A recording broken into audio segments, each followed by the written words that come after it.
Welcome back to Sport on 7 tonight. Still to come, we talk Champions League and we'll have the big results of the last week. Now, though, the Asian five nations, the UAE, are in the top tier, competing against Japan, the favourites, Hong Kong, the second favourites, South Korea and Kazakhstan.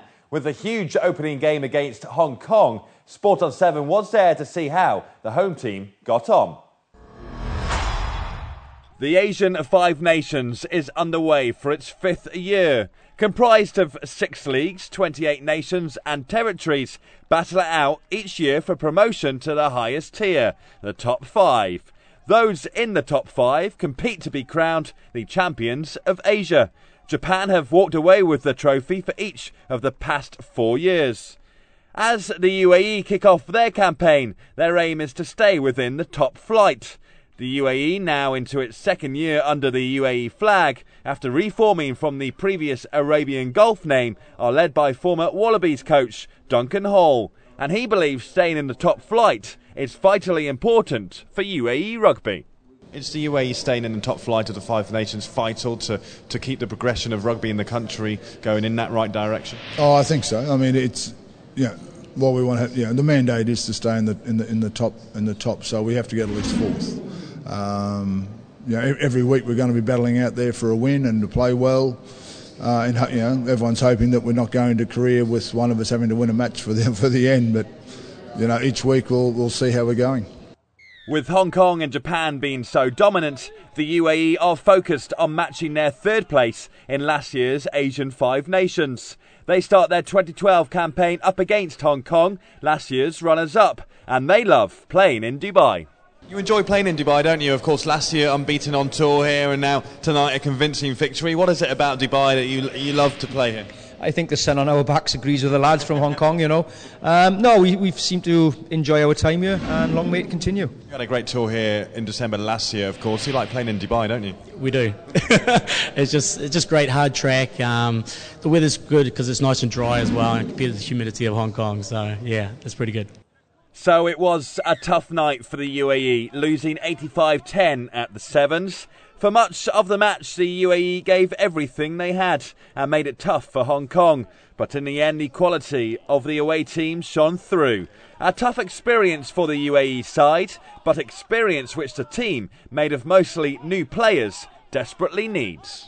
So many, of course, new players in the squad, but experience, games like tonight go such a long way in helping them progress and being ready for bigger challenges to come. Absolutely, Tom. You've got to learn about yourself. I mean, we can play any game. You play at club level, then you go to this test match level, and it's extensively more difficult. It's quicker. The hits, everything's bigger, and unless you get the practice at it, you don't know about it. So we've got 3 tests under it. Well, the boys got at least 2 under their belt. We had that other game which is not a cap game, against the Barbars.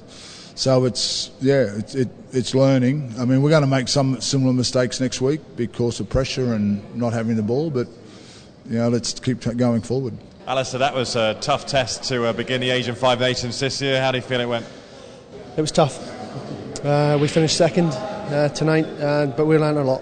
There was a lot of positives to come from the game, particularly in the first half. It was good that we got over the line to score a try, but we're playing against quality opposition, and we're a young squad, and we're a squad that's learning, and we learnt our lesson tonight. As the UAE tackle Hong Kong behind me, it is important to remember there is a long way to go in this tournament. The UAE will be having tough trips to Japan, and also an important game here at the Sevens against Kazakhstan will really determine if they deserve their place in the top flight. With that tough trip away at Japan next, the games come thick and fast with little time to rest. The UAE had to do a lot of running tonight as they chased the game from the word go. With each Hong Kong try, 80 minutes of rugby felt longer and longer for the UAE team. This group that you're in, the top 5, of course, of the Five Nations, obviously Hong Kong and Japan are a real class act, aren't they? But the other 3 teams, yourselves, Kazakhstan and Korea, there's a real chance for you to finish top of that trio and, like last year, get that 3rd spot. Well, that's the aim. I mean, our aim is still to win 2 matches. So, Hong Kong have only had 1 change from last year. That they're right up the top. They'll have a big match against Japan, who we believe has got a development side. But we're developing too, and it's just that our players are totally amateur, and very different to a Japanese side. But Kazakhstan will have its own, its own challenges as obviously Korea away. So let's regroup and get the next one out of the road, and we'll take each week as it comes. Ian Bremner, CEO of UAE Rugby, is looking towards the Kazakhstan game as a must-win. Are you looking at those games against Kazakhstan and Korea as the ones you really need to win to equal last year's third place at the Asian Five Nations or go better? Well, Japan's going to be difficult next week. Kazakhstan and Korea, as I say, it's a league within a league. Those 3 games, how people fare in those, very important. We have Kazakhstan at home, first up, which gives us an opportunity to try and get ahead of the rest. So yes, we're looking to those where we can take some sort of advantage of it.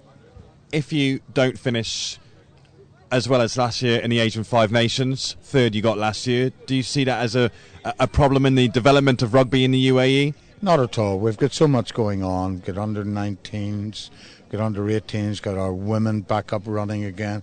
We had a Emirati schools tournament here this week, which was absolutely, fantastic. We've got a new culture about our national team under Duncan and Wayne that I'm very positive about. We've taken a bit of a blow tonight. It's knocked us down. It's only one way to go now. Good luck for the rest of the tournament. My pleasure. Thank you. So as the UAE recover after an opening loss in this year's Asian Five Nations, it's important to keep their best players fit. And with UAE's number 10, Andy Russell, being stretchered off in the second half, that could prove to be a bigger loss than tonight's game. You want your best players, of course. Andy Russell tonight came off the field there. How's he doing?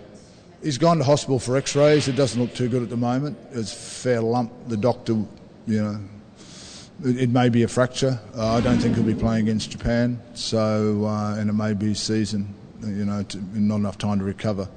So we'll know more in a couple of hours, and we'll see how it goes.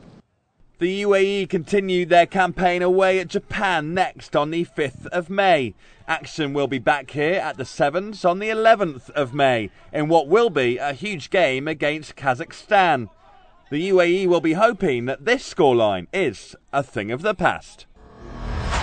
A tough opener for the UAE boys, but make sure you are there at the Sevens to support them against Kazakhstan on May the 11th. Lots to look forward to for UAE Rugby, and we'll have to get some of the UAE coaches offering us some coaching tips. But for now, it's to Jumeirah Golf Estates, and Wayne Johnston has more golfing tips for us.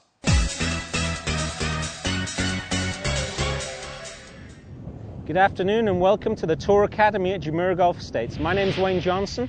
Today we're going to talk about some of the key fundamentals to help you have more consistency and more fun out on the golf course. The first thing we're going to talk about is aiming correctly. When I see golfers out on the golf course, most times they tend to aim their body at the target. Once they put the club down, they're misaligned to the target, they then have to make lots of compensations in the swing. You often see golfers look where they want to go, they look at the target, By the time they get the club down to the ball, their body's misaligned to the direction they want to hit the shot in. From that moment onwards, the swing is a compensation to try and hit the ball correctly. What I want you to work on, aim the club face first and build your stance around the club face. So we take our time, we get the club face down behind the ball, we get the grooves of the face square to where we want to go, and now we build our stance with our feet around the club face. The feet, knees, hips and upper body are parallel to the direction we're going in. From here, we can just work on getting that nice athletic posture and play the shot from this position.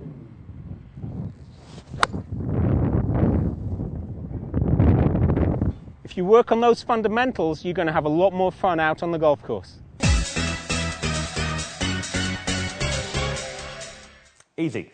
Results of the Zurich Classic in New Orleans to come tonight, and also next we'll look back at those massive Champions League games last week, as well as look ahead to what Diego Maradona has called a football game bigger than El Clasico, the Manchester derby. It's on tonight, so we'll look forward to it next on Sport on 7. Stay there.